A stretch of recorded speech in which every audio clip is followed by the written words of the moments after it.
హుజూరాబాద్ నియోజకవర్గ పరిధిలోని కమలపూర్ మండలంలో ఈటెల రాజేందర్ చేపట్టిన 7వ రోజు పాదయాత్రకు కన్నూరు ప్రజలు బ్రహ్మరథం పట్టారు.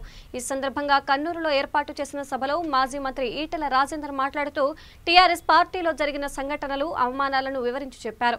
ఎక్కడికెళ్లినా ప్రజలు అపూర్వంగా ఆదరిస్తారని సంతోషం వ్యక్తం చేస్తూ 7 రోజులుగా పాదయాత్ర చేస్తూ నా మట్టిగడ్డ కమలాపూర్కి చేరుకున్నానని వివరించారు. కొందరు ఊసర వేలు లాంటి వాళ్లు ఉంటారని వాళ్ళను పట్టించుకోవద్దని ప్రజలు నాకు ధైర్యం చెబుతున్నారని, కేసీఆర్ కు హుజూరాబాద్ గడ్డ సత్తా తేల్చి చెబుతామని ప్రజలు నాకు భరోసా ఇస్తున్నారని చెప్పారు. డబ్బులు ఇస్తామని కేసీఆర్ చెంచల ప్రలోభాలకు గురి చేస్తున్నారని, ఒక్క ఈటెల రాజేందర్ ను కొట్టడానికి ఇంతమంది మంత్రులు, ఎమ్మెల్యేలు, ఎమ్మెల్సీలు అవసరమా అని ప్రశ్నించారు. నాలాంటి ధర్మం కోసం కోట్లాడే నాయకుడిని ఓడించడానికి నా దగ్గరకు వచ్చారని, అక్కడ మీ ప్రజలు కూడా ఇదంతా చూస్తున్నారని, అక్కడ ప్రజల చేతిలో మీకు గుణపాఠం తప్పదని మాజీ మంత్రి ఈటెల రాజేందర్ హెచ్చరించారు.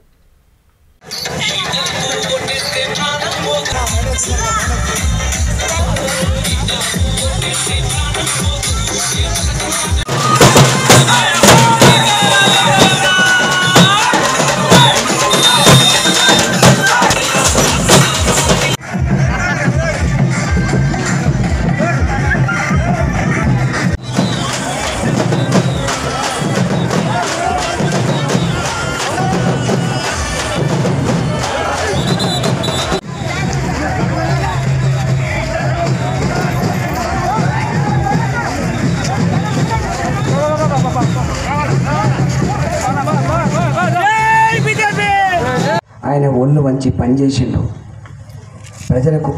ప్రజల కాళ్ళకు ముళ్ళుతో పనితో పీకిండు. ఎన్నడూ నిద్రపోలే. ఆయన తెలుసు, నాకు తెలిసి ఒక్కనాడైనా జ్వరం వచ్చిందని పడుకున్నాడే ఎమ్మెల్యే. ఒక్కనాడైనా రెస్ట్లో ఉన్నాడు మంత్రి అని చెప్పినారు ఎప్పుడన్నా? మంత్రి రెస్ట్లో ఉన్నాడు, మంత్రి క్యాంప్ ఆఫీస్లో ఉన్నాడు అని అన్నాడే.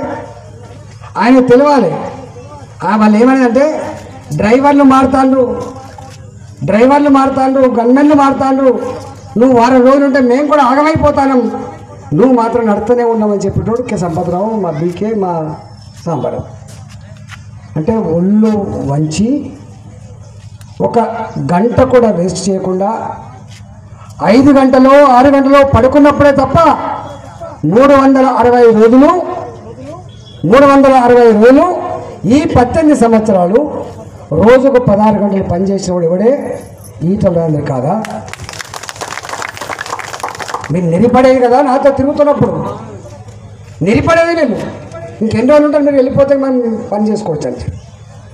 గట్ల పని చేసిన నేను, క్యారెక్టర్ ఉన్నాను నేను, చూసిన వైపు నేను చిన్న ప్రజలు అసహించుకున్న పని. రాజశేఖర్ రెడ్డి కొన్ని 100 కోట్ల రూపాయల లాభాన్ని ఇచ్చేటువంటి ఆఫర్ ఇచ్చింది నాకు. ఆ ఆఫర్ తెచ్చింది ఎవరు తెలుసా?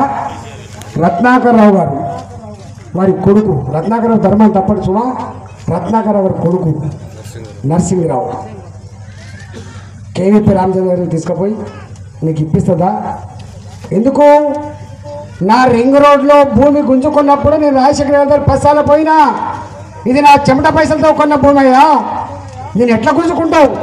నీ అలైన్మెంట్ చక్కగా వేసుకో, నన్నెందుకు ఇబ్బంది పెడతావు అని చెప్పి అసెంబ్లీలో మాట్లాడినా, రౌండ్ టేబుల్ కాన్ఫరెన్స్లో మాట్లాడినా.